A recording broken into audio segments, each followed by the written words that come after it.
आज हरियाणा के एक झूठे फकीर मुख्यमंत्री जो 50 करोड़ के जहाज और 30 करोड़ के हेलीकॉप्टर से पांव नीचे नहीं रखते, आज बतौर विधायक और पूर्व विधायक के मेरे वेतन और पेंशन को लेकर खूब खींच मिटाई।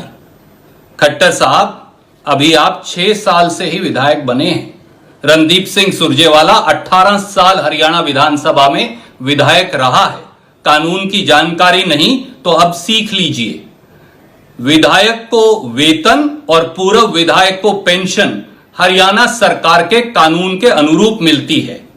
आपने भी बतौर मुख्यमंत्री और विधायक के लगभग 8 करोड़ रुपया 6 साल में हरियाणा के खजाने से लिया है। देंगे उसका हिसाब। और जहां तक कैथल और नरवाना को लेकर मेरी सेवाओं का प्रश्न है, जाकर कैथल और नरवाना विधानसभा के लोगों से पूछिए, वो बताएंगे कि बतौर विधायक के मैंने क्या सेवा की है। आज तो मैं विधायक भी नहीं, फिर भी कांग्रेस के साथियों के साथ मिलकर 2 बार चार्ली टोर्नेडो से सोडियम हाइपोक्लोराइड का छिड़काव करवाया। आप तो मुख्यमंत्री हैं, पूरा हरियाणा तो छोड़िए, आपने तो आज तक करनाल में ब्लीचिंग पाउडर तक का भी पूरा छिड़काव नहीं करवाया। यह आपकी प्रतिबद्धता है और ये मेरी प्रतिबद्धता। जन सेवक में चाहे वो विधायक ना भी हो और एक स्वयंभू झूठे स्वयंभू सेवक के अंदर, खट्टर साहब, यही अंतर होता है। सवाल है, सवाल पूछने का। विपक्ष के तौर पर सवाल पूछेंगे। 2000 करोड़ का जजिया कर आपने लगाया, कांग्रेस ने नहीं लगाया। आप क्या जाने कि 1 रुपया पेट्रोल और 1 रुपया 10 पैसे डीजल प्रति लीटर पर टैक्स लगाकर आपने हरियाणा के किसान, रिक्शा वाले, स्कूटर वाले और गरीब की जेब को 9,225 करोड़ सालाना से क्या नहीं छला? क्या आपने 42,000 करोड़ रुपया पेट्रोल और डीजल पर टैक्स लगाकर नहीं कमाया?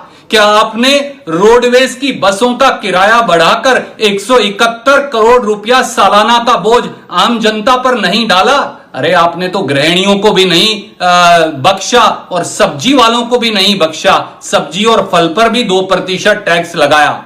और रही बात धमकी की, एक बात जान लीजिए, सुरजेवाला ने हमेशा निरंकुश और अहंकारी मुख्यमंत्रियों की धमकियों के सामने खड़ा होकर सरकार को जनता की ड्योढ़ी पर झुकाया है। मैं किसी गीदड़ भभकी से डरने वाला नहीं।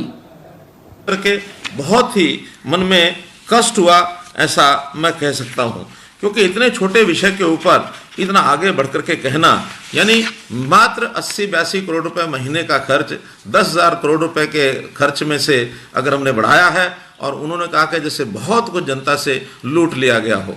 उदाहरण दिया कि 44,000 करोड़ रुपया 6 साल का वैट, ये आखिर कहाँ गया? मेरा कहना है कि 44,000 करोड़ रुपए का ही क्यों बात करते हैं? वो बात करते तो फिर हम 6 साल के अंदर टोटल बजट तो हमने 5 लाख करोड़ रुपए का खर्च कर दिया, और 5 लाख करोड़ रुपए और 44,000 करोड़ रुपए की बात एक छोटे छोटे 10 पैसे, 20 पैसे के, 15 पैसे के खर्च के ऊपर वो तुलना करने लग गए। आखिर तो ये हिसाब किताब उनको लेने का किसी प्रकार का कोई औचित्य बनता नहीं है, क्योंकि हर वर्ष बजट का जितना भी प्रावधान होता है उसका हिसाब किताब विधानसभा में रखा जाता है। ये बजट 1 अप्रैल से 31 मार्च तक होता है। 31 मार्च को खजाना बंद करके उसके बाद 1 अप्रैल से नए सिरे से सब कुछ शुरू किया जाता है। ये महीना तो अभी एक भी अभी नहीं हुआ, और जिस 1 महीने के बाद वो इस प्रकार के बड़े विषय खोलने लग गए हैं।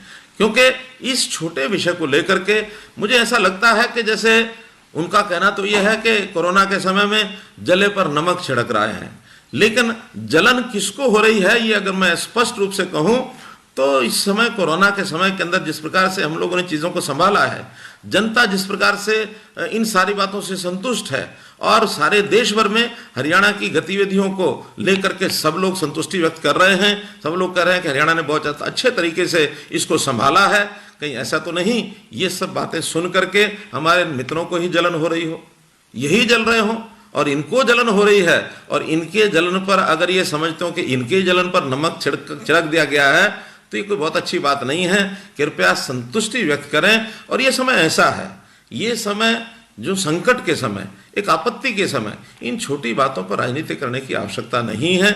ये समय होता है हम सबको मिल करके इकट्ठे होकर के आगे बढ़ना है।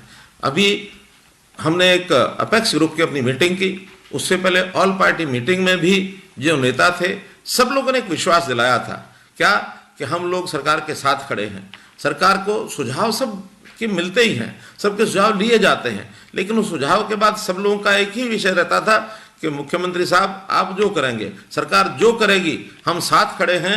ये संकट का समय है, इस समय आप जो भी कुछ करना चाहें हम आपके साथ खड़े हैं। लेकिन कभी भी किसी ने कंडीशनल सपोर्ट नहीं की थी कि आप ये करेंगे तो हम साथ खड़े हैं, ये नहीं करेंगे तो साथ नहीं खड़े हैं।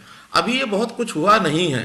आगे हम अपेक्षा तो करते हैं, आशा करते हैं कि कोरोना से हमें मुक्ति मिल जाए, लेकिन मानो यदि कोरोना की लड़ाई लंबी चली तो हमको निर्णय बहुत कठोर भी लेने पड़ सकते हैं, और कठोर निर्णय लेने में जनहित में निर्णय लेते हैं, क्योंकि हमारे पास जो कुछ है हम ट्रस्टी के रूप में जनता का सब सामान दिया हुआ वो संभाल रहे हैं। आज भी जो कुछ प्राप्त करेंगे वो जनता के लिए ही खर्च करेंगे, जनता से लेंगे तो जनता पर खर्च करेंगे, और इसमें हम लोगों ने जनता